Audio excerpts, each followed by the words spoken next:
Elite Professional Academy. Endeavor to achieve excellence.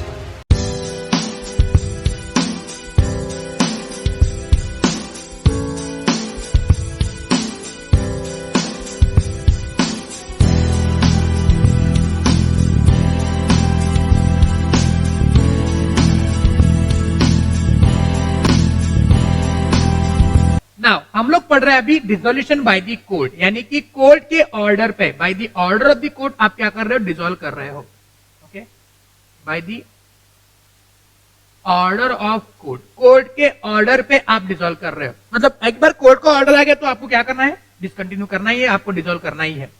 तो लिखा है कोर्ट में यानी कि कोर्ट चाहे तो, जरूरी नहीं कि कोर्ट को करना ही है, कोर्ट चाहे तो at the suit of the partner, at the suit of the partner का मतलब यह है कि पार्टनरशिप फर्म में जैसे कि ए, बी, सी और डी 4 पार्टनर्स है, उसमें से कोई भी एक पार्टनर कोर्ट के पास जाके ये सूट कर दे, सूट यानी कि केस फाइल कर दे, that to dissolve the partnership firm on any of the following ground. मतलब नीचे जो ग्राउंड दिए हुए हैं उनमें से कोई भी एक ग्राउंड पे पार्टनर्स के बीच में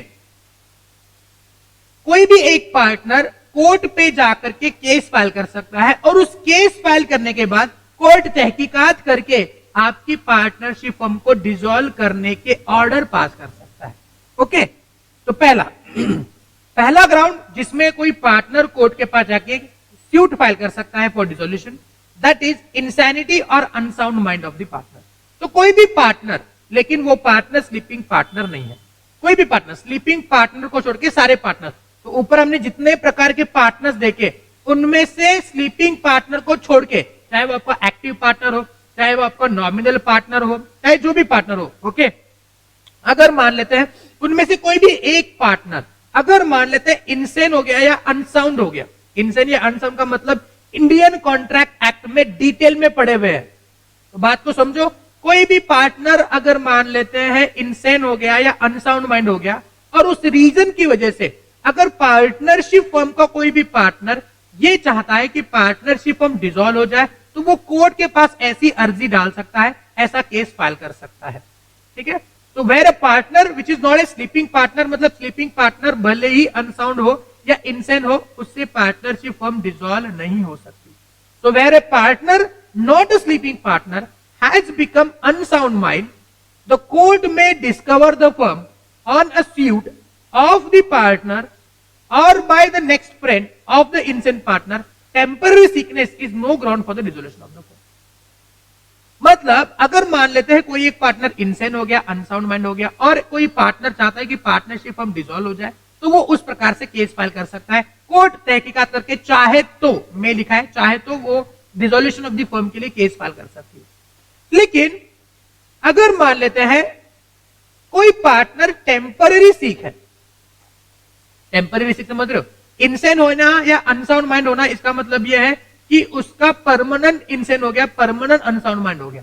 मतलब वो अनसाउंड माइंड या इनसेन का मतलब हमने ये पढ़ा होता है इंडियन कॉन्ट्रैक्ट एक्ट में कि ऐसा बंदा जो कॉन्ट्रैक्ट को बाय द ऑर्डिनरी मैन समझ नहीं सकता है।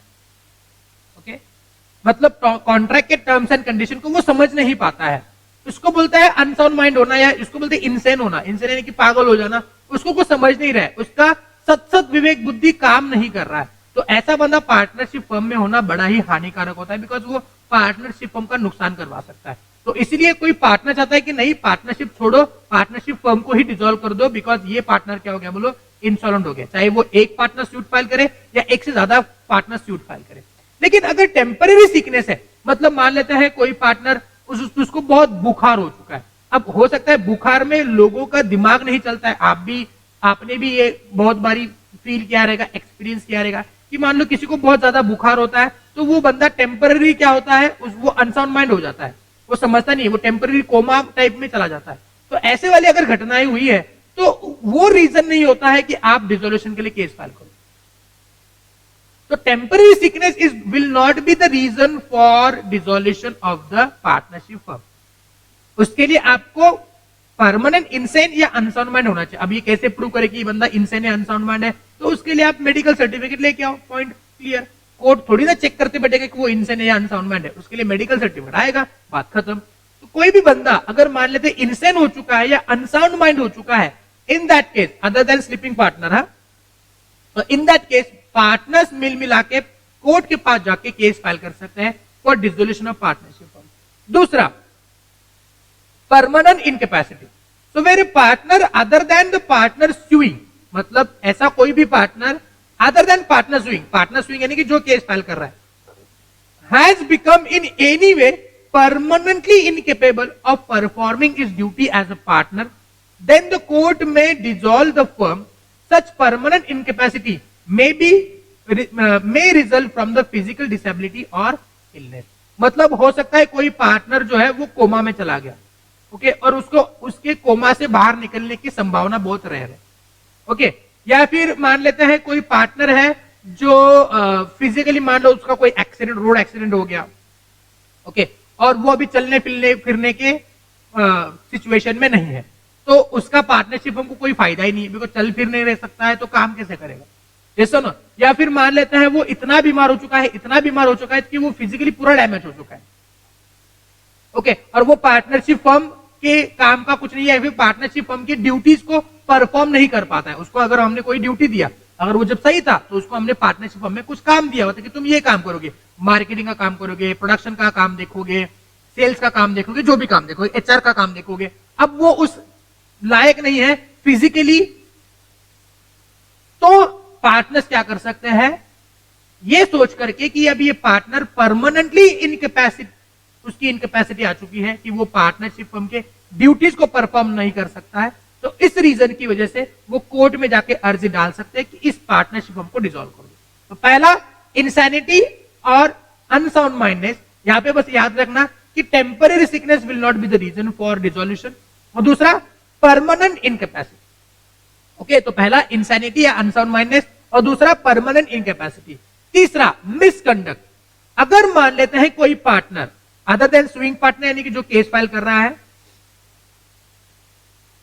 जिसने प्रीजुडिशियली अपने बिजनेस ऑफ पार्टनरशिप फर्म को कैरी किया हुआ है, प्रीजुडिशियली यानी कि विच is not in the interest of the partnership firm, okay, which is not in the interest of firm के इंटरेस्ट में उसने काम नहीं किया हुआ, मतलब ऐसा पार्टनर जो जानबूझ के मिसकंडक्ट करता है पार्टनरशिप फर्म में, उसको हम लोग फ्रॉड भी बोलते हैं, जिसकी वजह से पार्टनरशिप फर्म को नुकसान होने के चांसेस बहुत ज्यादा है, तो ये तो एक वैलिड रीजन बन जाता है for dissolution of partnership firm. तो कोई भी partner other than sewing partner अगर प्री जुडिशियली पार्टनरशिप फर्म के बिजनेस को कैरी करता है, देन कोर्ट के पास अर्जी डाल करके कोर्ट से हम लोग डिसोल्यूशन ऑफ फर्म का ऑर्डर ले सकते हैं। It is not necessary that misconduct must relate to the conduct of the business. Oh my god, बड़ा ही इंपॉर्टेंट पॉइंट है, इसके बहुत सारे मायने निकल सकते हैं। That it is not necessary that the misconduct must relate to the conduct of the business, the important point is the adverse effect of misconduct on the business. मतलब अगर मान लेते कोई पार्टनरशिप में 4 पार्टनर है, एक पार्टनर ने partnership को बिजनेस में मिसकंडक्ट कर दिया, फ्रॉड कर दिया, ये कर दिया, वो कर दिया, तो ये तो एक सही रीजन है कि आपकी पार्टनरशिप फर्म डिसॉल्व हो जाए, बिकॉज ये वाला पार्टनर अपने पार्टनरशिप के काम का नहीं है, और चलो ये पार्टनरशिप फर्म भी बंद कर देते हैं बिकॉज हमको इसके पर विश्वास ही नहीं रहा पार्टनरशिप फर्म के। ये दूसरा रीजन देखो, अगर मान लेते कोई पार्टनर पार्टनरशिप का बिजनेस तो सही तरीके से कंटिन्यू कंडक्ट करता है, लेकिन उसने पर्सनली अपने पर्सनल कैपेसिटी में बहुत सारे फ्रॉड किए हुए, मान लेते हैं उसने किसी थर्ड पार्टी के साथ अपनी पर्सनल कैपेसिटी में कोई कॉन्ट्रैक्ट एंटर करा हो और उसमें उसने फ्रॉड किया हो, है कि नहीं? समझ रहे नहीं समझ रहे? मतलब मान लेते हैं उसने उसका कोई दूसरा बिजनेस भी है और उस बिजनेस में उसने फ्रॉड किया हो, लोगों से पैसे उधार लिए हो या लोगों से उधारी पे माल उठाया हो और उसको रीपेमेंट ना कर रहा हो, ओके, तो उसने फ्रॉड ही किया ना, उसके पास पैसे होने के बावजूद पैसे पे नहीं कर रहा है, तो ये तो एक फ्रॉड हो गया।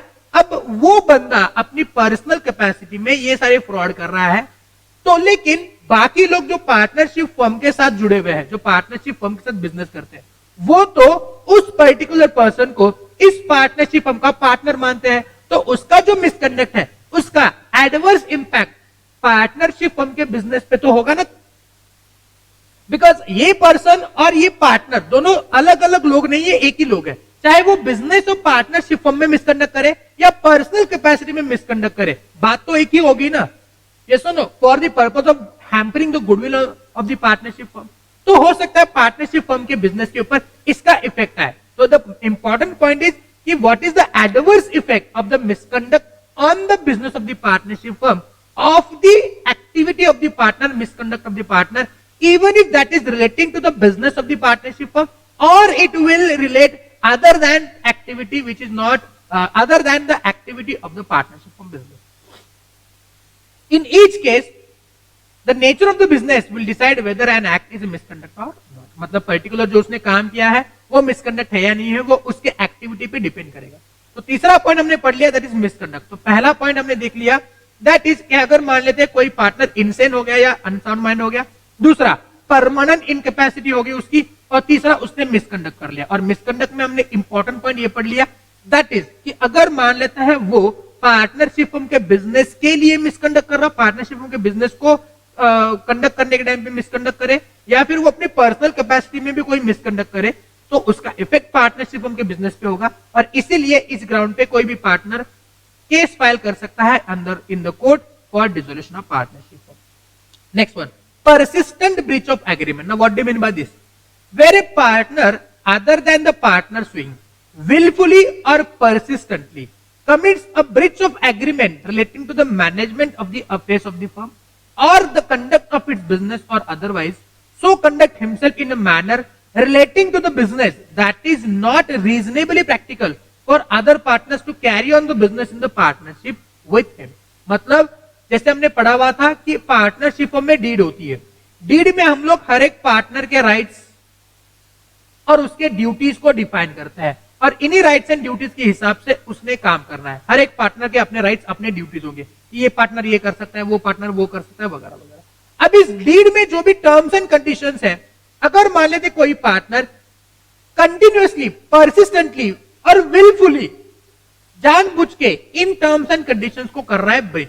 जैसे फॉर एग्जांपल हमने एक लिमिट लगाई हुई है कि कोई भी पार्टनर थर्ड पार्टी के साथ कॉन्ट्रैक्ट एंटर करेगा इंडिविजुअली, तो वो ₹1 करोड़ तक के contract without asking to the another partner कर सकता है. बिकॉज कोई पार्टनर काम कर रहा है तो वो पार्टनर एज ए एजेंट काम कर रहा है, और उसका जो काम है वो बाकी पार्टनर्स के ऊपर बाइंडिंग हो जाता है.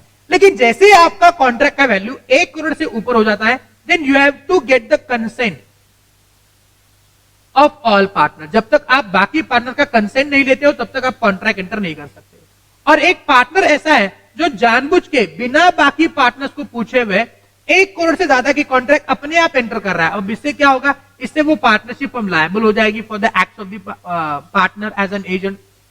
और हो सकता है उसमें पार्टनरशिप को घाटा हो, बिकॉज बाकी पार्टनर सोच करके, बिकॉज 1 करोड़ से ज्यादा अमाउंट मतलब बहुत बड़ी अमाउंट है, तो उसमें क्या क्या कॉन्सिक्वेंसेज हो सकते हैं, क्या हम लोग वो कॉन्ट्रैक्ट परफॉर्म कर सकते नहीं कर सकते, इसका डिस्कशन होना बहुत जरूरी था. लेकिन ये ना करते हुए वो पार्टनर क्या कर रहा है, परसिस्टेंटली विलफुली क्या कर रहा है, ऐसे वाले कॉन्ट्रैक्ट एंटर कर रहा है जो 1 करोड़ से ऊपर है, without getting the consent of the other partner. Then in that case अगर ऐसा लगता है तो it is impracticable for the partners, other partners to carry on the business of a partnership with that particular partner who is persistently breaching the agreement. और ऐसे वाले case में क्या हो सकता है बोलो, पार्टनरशिप फर्म में पार्टनर्स कोर्ट में जाकर के पार्टनरशिप फर्म को डिसॉल्व करने का केस फाइल कर सकते हैं. तो कोर्ट में dissolve the partnership firm at the instance of any partner following comes in the category of breach of contract. तो अभी हम लोग जो ब्रीच ऑफ कॉन्ट्रैक्ट पढ़ रहे हैं उसमें कौन कौन सी बातें हो सकती है, तो उसमें पहला हो सकता है एम्बेजलमेंट. एम्बेजल यानी कि अफरा-तफर. ओके, यहाँ पे कैश के एम्बेजलमेंट करना, पैसों का एम्बेजलमेंट करना, अफरा-तफर करना. ओके, दूसरा कीपिंग इरोनियस अकाउंट. इरोनियस यानी कि गलत. ओके, झूठ मूठ के अकाउंट क्या करना, बनाना. ये सुनो, यहाँ पे लिखना आप faulty accounts, faulty books of accounts. अगर मान लेते बुक्स ऑफ अकाउंट्स में अफरा तफर कर दिया, प्रॉफिट को कम दिखाया, बचा हुआ पार्ट प्रॉफिट अपने पास ले लिया वगैरह. Holding more cash than allowed. अगर मान लेते कैश रखना अलाउड नहीं है, लिमिट रखा हुआ है कि आप partnership as a partner partnership के बिजनेस के लिए 10-10 लाख का कैश अपने पास रख सकते हो, लेकिन वो अपने पास 10 लाख से ज्यादा कैश अपने पास रख रहा है. एक्चुअली ऊपर का कैश अपने बैंक में डिपॉजिट करना चाहिए, लेकिन आप अपने पास होल्डिंग ज्यादा कैश ज्यादा रख रहे हो. And last one, refusal to show the account despite of repeated request. तो अगर पार्टनरशिप में कोई पार्टनर रिपीटेड रिक्वेस्ट से अकाउंट्स मांग रहा है, कोई एक पार्टनर है जो अकाउंटिंग अपने पास रखता है पार्टनरशिप का, और बाकी पार्टनर उससे रिपीटेड रिक्वेस्ट करके अकाउंट्स मांग रहे कि अकाउंट दिखाओ, अकाउंट दिखाओ, अकाउंट दिखाओ, बिकॉज हर एक पार्टनर का हक बनता है कि वो बुक्स ऑफ अकाउंट्स को इंस्पेक्ट करे, बुक्स ऑफ अकाउंट्स को वो अपने पास उसका कॉपी वगैरह डिमांड कर सकता है। लेकिन रिपीटेड रिक्वेस्ट करने के बाद भी बुक्स ऑफ अकाउंट्स को वो दे नहीं रहा है, इन दैट केस इसको हम लोग ब्रीच ऑफ ड्यूटी मानेंगे। और यही वो रीजन होता है, मतलब ये कुछ एग्जांपल्स हैं, इसके बाद और भी रीजन हो सकते हैं। इन रीजन की वजह से कोई पार्टनर कोर्ट में केस फाइल करके बोल सकता है कि प्लीज इस पार्टनरशिप फर्म को आप डिसॉल्व करो। Are you getting my point? तो इसको बोलते हैं परसिस्टेंट ब्रीच ऑफ ड्यूटी। तो परसिस्टेंट ब्रीच ऑफ ड्यूटी में क्या आता है, ब्रीच ऑफ एग्रीमेंट में क्या आता है, तो ये वाले एग्जांपल आपके आ सकते हैं। नीचे एक एग्जांपल आ रहा है, if one of the partner keeps erroneous accounts and omits to enter some receipts, or if there continued quarrels between the partners, or there is a such state of things that destroy the mutual confidence of partners, the court may order for dissolution of partnership firm। तो ऊपर जो point लिखे उसको उन्होंने example करके दे दिया है। ठीक है, तो पहला पॉइंट हमने पढ़ लिया, that is insanity or unsound mind of the partnership, permanent incapacity of partnership, misconduct of partnership, and persistent breach of the agreement. Next one है transfer of interest. So where a partner other than a partner suing has transferred the whole of his interest in the firm, अब उसका interest क्या रहेगा, interest यानी कि share of asset and share of profit. ये दो उसके interest है पार्टनरशिप में, क्यों आया, इसलिए तो आया है in the firm to the third party, और उसने क्या कर दिया, ये जो अपना इंटरेस्ट है वो थर्ड पार्टी के नाम पे ट्रांसफर कर दिया, और has allowed his share to be charged और sold by the court in the recovery of the arrears of land revenue. The court may dissolve the firm at the instance of any other partner. अब देखो, क्या कोई partner अपना share of profit या अपना share of asset क्या किसी और के नाम पे ट्रांसफर कर सकता है? जी हाँ, कर सकता है। ऊपर हमने देख लिया यूनिट नंबर 2 में कि कोई पार्टनर अगर दूसरे को अपना शेयर ऑफ इंटरेस्ट ट्रांसफर करता है तो क्या होगा, तो उसके लिए आपके पास पावर होनी चाहिए डीड में कि आप पार्टनर अपना शेयर किसी के नाम पे ट्रांसफर कर सकते हो, या फिर उसके लिए आपको बाकी पार्टनर की कंसेंट ले लेनी है। अगर मान लेते कोई partner without having a power in the deed और without asking to the other partners अपने शेयर को किसी और के नाम पे ट्रांसफर करता है, या अपना इंटरेस्ट को किसी और के नाम पे चार्ज कर देता है, बैंक के नाम पे चार्ज कर दिया या सोल्ड कर दिया उसने अपने शेयर को किसी को, without asking to the any other person, any other partner, or without having the power in the partnership firm, or for recovery of the land revenue. Now what is land revenue? Have you ever heard about this term land revenue? Land revenue का मतलब क्या होता है? क्या मैंने आपको land revenue के बारे में बताया है? क्या मैंने आपको सिखाया है land revenue के बारे में? What do you mean by this land revenue? तो लैंड रेवेन्यू का मतलब यह होता है कि रेवेन्यू ऑफ द गवर्नमेंट। अब गवर्नमेंट का रेवेन्यू क्या है, taxes, cess etcetera, okay, taxes. तो लैंड रेवेन्यू ऑफ इंडिया, इसका मतलब यह होता है कि इंडिया के टेरिटरी में जितने भी रेवेन्यू गवर्नमेंट कलेक्ट करना चाहता है by way of taxes, cess वगैरह वगैरह, जितने भी, जैसे जीएसटी, इनकम टैक्स, आपका एजुकेशन सेस वगैरह वगैरह जो भी है, तो एक्साइज ड्यूटी, कस्टम ड्यूटी जो भी है, तो इंडिया की टेरिटरी में, इंडिया का टेरिटरी है, इंडियन गवर्नमेंट का टेरिटरी है, उस टेरिटरी में इंडियन गवर्नमेंट बाय लॉ जितना भी रेवेन्यू लोगों से कवर करना चाहता है, रिकवर करना चाहता है, उसको बोलते हैं लैंड रेवेन्यू। कुछ लोग लैंड रेवेन्यू को पढ़ के बोलते हैं सर ये प्रॉपर्टी टैक्स होगा। Property tax is one of the example of land revenue, this is the kind of tax. तो इंडिया के टेरिटरी में जितने भी टैक्सेस कलेक्ट होने हैं उन टैक्सेस को हम लोग लैंड रेवेन्यू बोलते हैं। और अगर मान लेते कोई partner in arrears of land revenue, arrears यानी कि उसमें से उसको पर्टिकुलरली खुद से कुछ रेवेन्यू, लैंड रेवेन्यू टैक्सेस जिसको बोलते हैं, वो पे करना अभी भी एरियर्स में है, कोई पार्टनर ने पे नहीं किया है पर्सनली, और उसको पे करने के लिए वो अगर अपने पार्टनरशिप का शेयर इंटरेस्ट ट्रांसफर करता है, in that case the partner may apply to the court for dissolution of partnership firm. So what is transfer of interest? तो इसमें एक बात याद रखनी है कि उसके लिए आपको डीड में पावर होने की जरूरत है, या फिर आपको कंसेंट लेना है ऑल पार्टनर्स, बाकी पार्टनर्स का कंसेंट लेना है। अगर ये किए बिना अगर कोई पार्टनर अपने शेयर ऑफ इंटरेस्ट को ट्रांसफर कर देता है इन दैट केस वो पार्टनर्स क्या कर सकते हैं, कोर्ट में जाकर के डिसोल्यूशन ऑफ पार्टनरशिप फर्म के लिए केस फाइल कर सकते हैं। तो पहला हमने केस देख लिया इंसैनिटी या अनसाउंडमेंट ऑफ द पर्सन, दूसरा हमने देख लिया permanent incapacity of the partner, तीसरा हमने देख लिया that is misconduct of the partner, चौथा persistent breach of the agreement, और पांचवा हमने देख लिया transfer of interest. Next one continuous and perpetual losses. अगर मान लेते पार्टनरशिप फर्म में कंटिन्यूअस लॉसेस चल रहे हैं, पार्टनरशिप फर्म में लोग प्रॉफिट कमाने के लिए लेते हैं, बनाते हैं, लेकिन अगर मान लेते हैं अपनी पार्टनरशिप फर्म में कंटिन्यूअस बेसिस पे क्या चल रहा है, लॉसेस चल रहा है, तो it is better to dissolve the partnership firm. तो उस प्रकार से कोई भी पार्टनर कोर्ट में जाकर के केस फाइल कर सकता है for dissolution. Where the business of the firm cannot be carried on except at the loss in future also, the court may order for its dissolution. And last one, just and equitable ground. अगर मान लेते इसको छोड़ के कोई और reason होते हैं तो उस रीजन पे भी पार्टनर क्या कर सकता है, डिसोल्यूशन के लिए केस फाइल कर सकता है। Where the court considers any other ground to be just and equitable. Just and equitable यानी कि सही रीजन होता है। For dissolution of the firm, it may dissolve the firm. The following are the cases for the just and equitable ground. पहला deadlock in the management. What is deadlock in the management? Deadlock यानी कि management की कमियां, management सही ढंग से नहीं चल रही है पार्टनरशिप फर्म में। तो इन दैट केस पार्टनर्स को लग सकता है कि पार्टनरशिप फर्म में कोई कुछ सही नहीं चल रहा है, यहाँ पे सारी बातें मिसमैनेज हो रही है,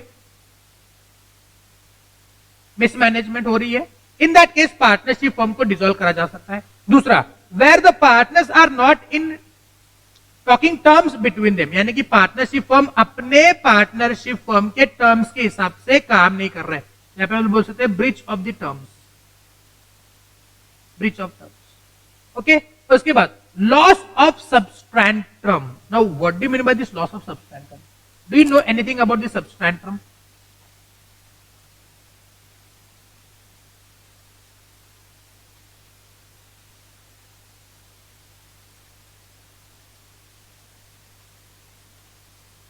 Anything about substantrum?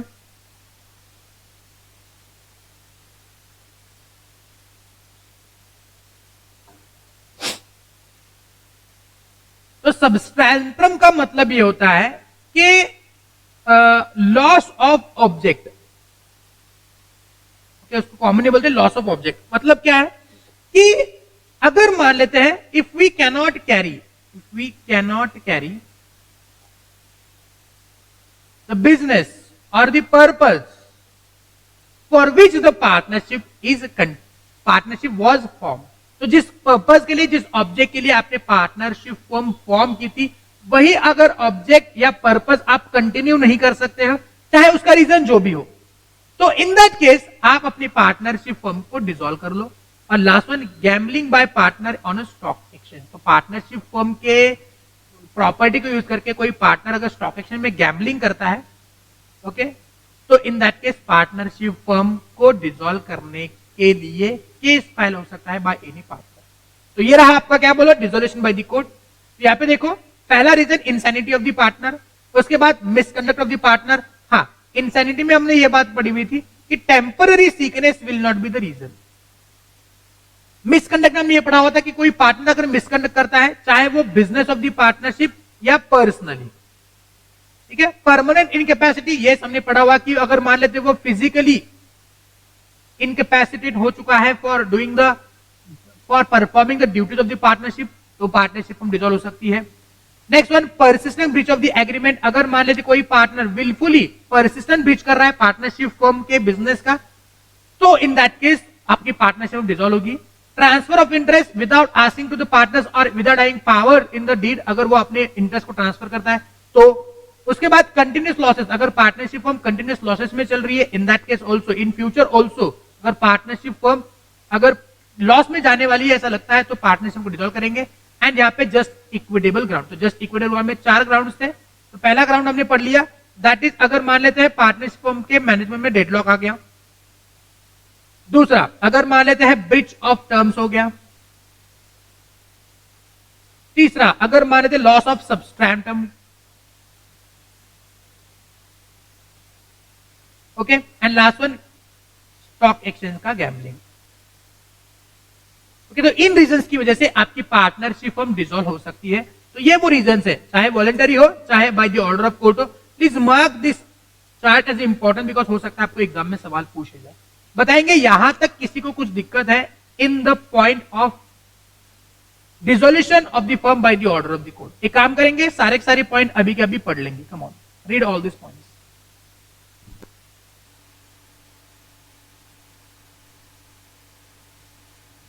एक तो हमने प्रैक्टिस में सवाल देख लिया, how many modes of dissolution of partnership firm, उसमें हमने वॉलंटरी देख लिया section 40 and section 44, that is by the intervention of court, that is by the order of the court. इसमें सारे वो पॉइंट्स हैं जो हमने डिस्कस कर लिए कि किस प्रकार से ऑर्डर ऑफ कोर्ट से डिसोल्यूशन हो सकता है। तो ये बात बस मेन पॉइंट हमने यहाँ पे देख लिए है। यस, नवंबर 2018 में सवाल आया हुआ था 4 मार्क के लिए। State any 4 grounds on which the court में dissolve A partnership firm in case any partner files a suit for the same. तो नवंबर 2018 हाल फिलहाल में, मतलब 2-3 साल पहले ही सवाल आ चुका है नवंबर में।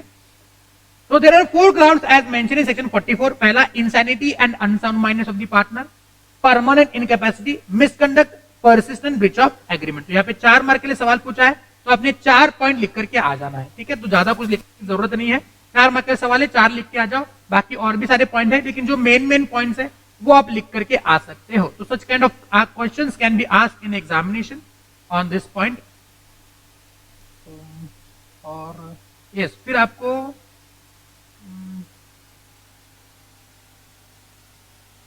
तो इसी प्रकार के ऐसे वाले सवाल आपको एग्जाम में पूछे जा सकते हैं। इस प्रकार के और भी ये करके, क्या बोलते हैं उसको, परम्यूटेशन कॉम्बिनेशन कर करके एग्जाम में सवाल आ सकते हैं। तो प्लीज इसको आप इंपॉर्टेंट मार्क करिएगा, इस चार्ट को भी इंपॉर्टेंट मार्क करिएगा, डिसोल्यूशन ऑफ पार्टनरशिप फर्म। तो आई गेस आपको यहाँ पे कुछ दिक्कत नहीं होगी, सारे पॉइंट्स को याद करने में कुछ परेशानियां नहीं होगी। ओके, चलो तो आगे बढ़ते हैं। Elite Professional Academy. Endeavor to achieve excellence.